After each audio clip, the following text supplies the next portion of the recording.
So now we're going to go on to drawing some elements of the butterfly life cycle. Do you know what the 4 main stages of the butterfly life cycle are? You might want to pause the video right now and have a bit of a chat amongst yourselves, try and work them out, and then we'll come back and I'll talk to you in a moment.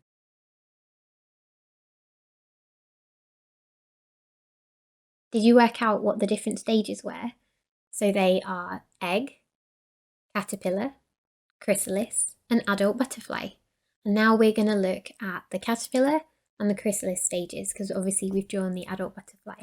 However, some species of butterfly, like the large blue, which you may be drawing today, have a slightly different life cycle. So what they do is their caterpillars kind of fool red ants into taking them into their nests, and then they eat ant grubs and the red ants look after them. So there's all sorts of different ways that butterflies have adapted to survive. For our display in the museum, we really want to show people these life cycles and then how they relate to the butterfly habitats. So we're going to draw them. I started sketching the head, just this little semicircle, then sketching in the eyes and the mouth.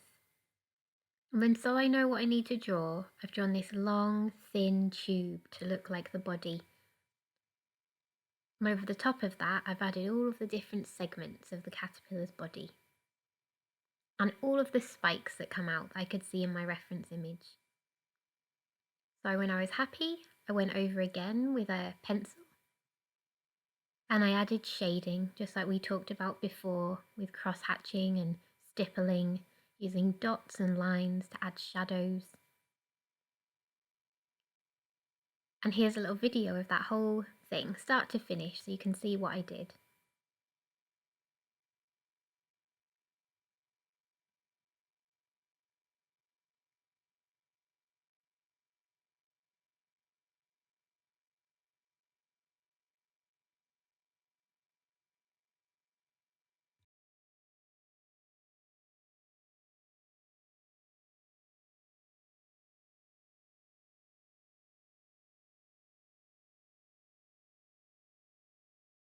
After that, I coloured my caterpillar in, just like we did with the butterfly. And I've got lots of space, and what that means is I can fold a line just near the top of my caterpillar. What I can do now is when I turn it over, I'm going to draw around the outside of the caterpillar, but I'm going to make sure there's a bit at the top of my fold line that is still connected, and you'll see what I mean in a minute. So I do a big long line along the bottom, so my caterpillar is kind of sitting in a half moon shape now, and then I drew some lines to the bottom. And the reason that I did this is because we want to make our caterpillars stand up. And so when I cut it out in a moment, I made sure that I was cutting both layers at the same time. If you watch carefully, you can see I go up to the top, but there's still a connected part of my folded paper.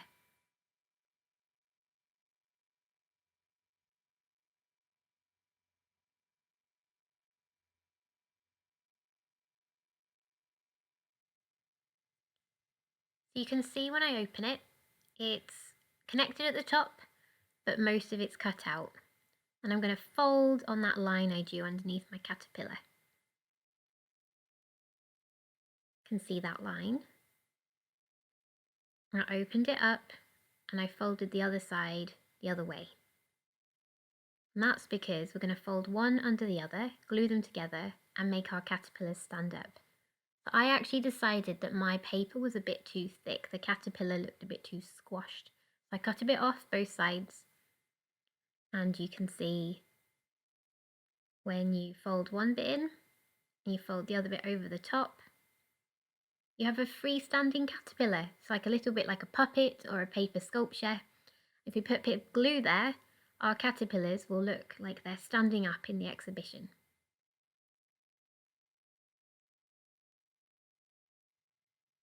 So for this to work, it's just important when you draw your caterpillars to do them in the middle of the page and leave plenty of space to fold the paper. Now we can move on to drawing the chrysalises. So I looked at my reference image and I decided to draw this kind of eye shape. It's like an eye but turned on its side. And then I added a bit at the top, begins to look a bit like a squash banana.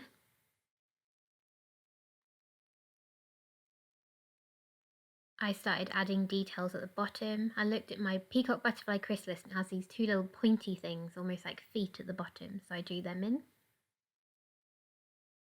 The spikes, it's got these lovely spikes that go all around the edge. Makes it look like a spiky leaf, maybe like a nettle leaf, I imagine. And then there was some sort of layered bits where it looks like it's wrapped over itself, so I added those.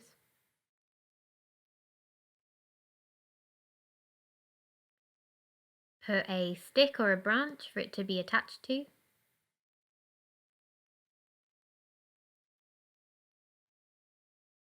Drew over it again. I'm really happy with it, I'm confident with it, so I'm going to go over my gentle pencil lines with harder pressed lines. And I added some detail with some hatching.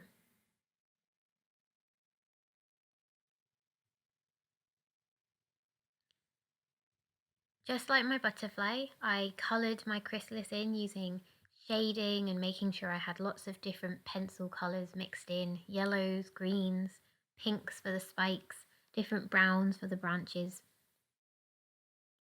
Now I can cut it out. I'm going to do it really carefully, cutting out the bigger paper around the edge, like we said before. It makes it easier to go in and do all those fiddly details. And then just very carefully cutting out all of those spikes. And now it's finished. And once I was happy with it, I could also do the other side the same. So I really hope you enjoyed making your caterpillars and your chrysalises, and everything's going to look brilliant together.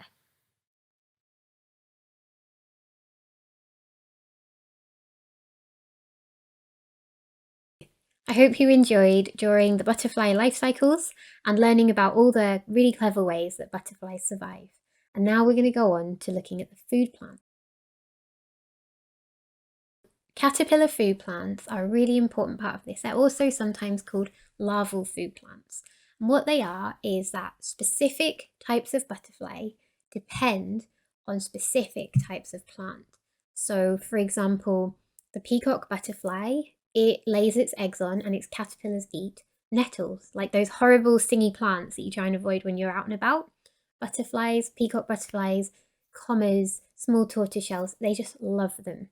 And so they use mostly the common nettle and also the small nettle and sometimes the hop.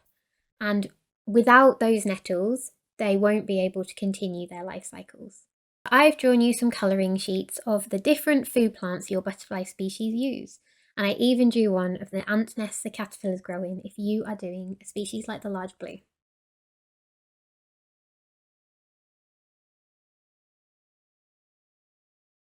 Hello again, butterfly illustrators.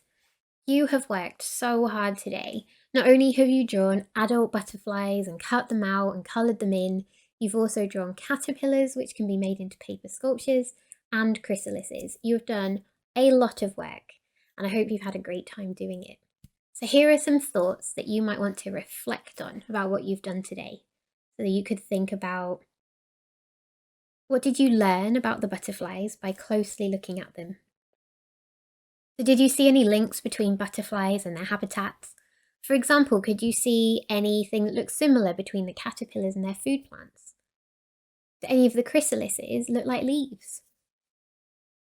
How do these drawings look different from your first imaginary butterfly drawing? And what are the positives in each? So what are the positives in your first drawing? What are the positives in your drawings that you've done working with me? So I might say the positive in my first drawing, I think it's really fun. I think it's got a lot of energy. I think it's quite fantastical. And my second drawing, I might say, oh, I think it looks very much like a peacock butterfly, and you could recognise it if you looked at it. And the last question is, what is one new thing that you've learned today that you can take on to use in your own art in the future?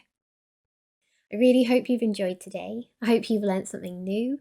I hope you've kind of experimented maybe with a style or a technique you've not used before. But I wish you all the best with going on to practicing your art, learning new things, and developing your own style as an artist. Bye bye!